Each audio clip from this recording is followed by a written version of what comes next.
perkenalkan nama saya Putri Fauzia. Di sini saya sebagai ketua dari kelompok 3 yang dimana di sini kami akan mempresentasikan dengan mata kuliah aplikasi pengolahan data kuantitatif dan kualitatif yang dimana kami akan membahas tentang etika, penelitian dan integritas akademik. Sebelumnya di sini kami akan menjawab beberapa pertanyaan. Sebelumnya juga kami akan memperkenalkan anggota kami di sini. Saya Sati. Saya Mista Ahmad-Rani. Saya Diki Arsandi. Saya Odi Zanfa. Saya Hesti. Saya Kaninda. Saya Ilham. Mungkin itu beberapa dari kelompok kami. Kemudian terdapat studi kasus yang dimana kasus tersebut adalah seseorang mahasiswa PAI sedang menulis skripsi tentang pengaruh pembelajaran Quran hadis tentang akhlak siswa. Ia memiliki data kuesioner dari 60 siswa, tetapi 20 diantaranya menunjukkan hasil negatif. Agar hipotesisnya diterima, ia hanya menganalisis 30 data yang positif. Kemudian pertanyaan-pertanyaan selanjutnya akan dijawab oleh teman-teman saya. Saya akan menjawab pertanyaan yang pertama, di mana soalnya apakah tindakan mahasiswa tersebut etis? Jelaskan alasan Anda berdasarkan prinsip etika penelitian. Tindakan mahasiswa yang hanya menganalisis 30 data positif dan mengabaikan 20 data negatif tidak etis. Hal ini melanggar prinsip kejujuran dan objektivitas dalam penelitian yang menuntut agar data dianalisis secara lengkap tanpa manipulasi, agar hasilnya valid dan dapat dipercaya. Memanipulasi data seperti ini termasuk falsifikasi yang dapat merusak kredibilitas penelitian dan memberikan gambar yang tidak benar tentang pengaruh pembelajaran Quran hadis terhadap akhlak siswa. Selanjutnya akan dijawab. Baik, pertanyaan kedua, apa dampak dari tindakan ini terhadap yang pertama dunia pendidikan Islam? Nah, tindakan tersebut dapat merusak kepercayaan pada penelitian di dunia pendidikan Islam karena hasil yang tidak jujur dapat menghasilkan kebijakan pembelajaran yang keliru.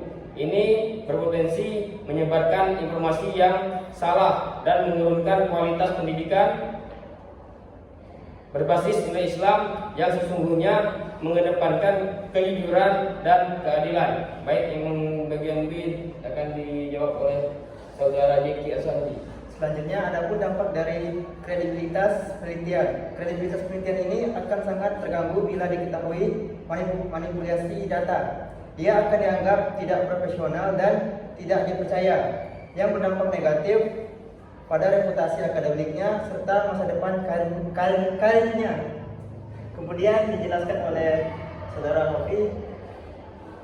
Baik, untuk yang C yaitu kebijakan pembelajaran di sekolah. Jika kebijakan didasarkan pada data yang tidak valid, maka kebijakan tersebut bisa jadi tidak efektif atau bahkan merugikan siswa. Hal ini menyalahi prinsip akademik dan dunia pendidikan dalam jangka panjang. Selanjutnya akan dijawab. Baiklah, di sini saya akan menjawab nomor 3 yang pertanyaannya, apa alternatif solusi yang seharusnya dilakukan oleh mahasiswa tersebut? Jadi, mahasiswa seharusnya menganalisis seluruh data kuesioner secara objektif dan transparan, baik data yang mendukung hipotesis maupun yang tidak. Jika data negatif ditemukan, harus dijelaskan secara jujur dalam laporan dengan analisis mendalam mengenai faktor penyebabnya. Pendekatan ini menjaga integritas penelitian dan menghasilkan kesimpulan yang valid serta bermanfaat bagi pengembangan pendidikan Islam. Selanjutnya akan dijelaskan oleh rekan saya.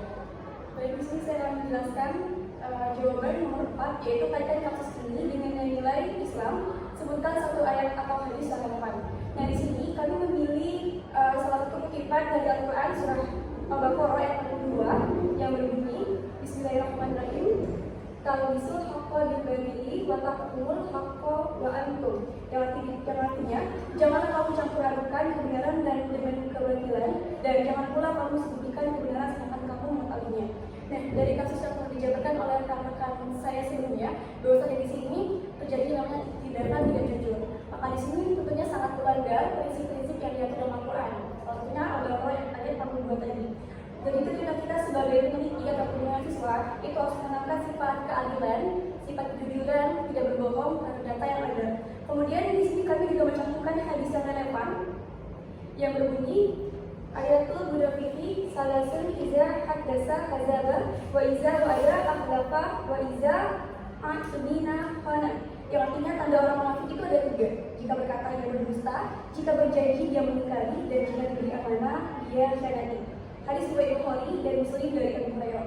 Nah, dari hadis ini pun memperkuat bahwasanya kita sebagai seorang peneliti ataupun mahasiswa itu harus berlaku jujur.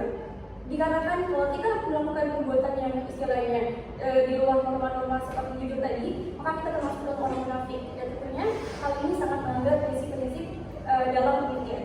Sekian, terima kasih. Selanjutnya akan dilanjutkan oleh rekan saya.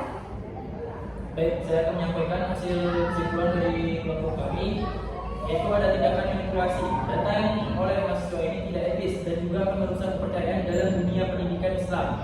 Hal ini berdampak negatif pada kredibilitas penelitian dan kualitas kebijakan pembelajaran. Dikarenakan ada juga solusi terbaik, yaitu menganalisis data secara jujur dan transparan. Dan nilai kejujuran dan integrasi sesuai ajaran Islam harus dijunjung tinggi, sehingga dalam setiap penelitian agar hasilnya bermanfaat dan berkah. Kemudian akan saya serahkan kembali kepada moderator. Silakan. Baik, terima kasih pada teman-teman yang sudah menjelaskan. Mungkin sekian presentasi dari kami. Apabila ada kesalahan kata, kami meminta maaf pada Allah, kami mohon ampun.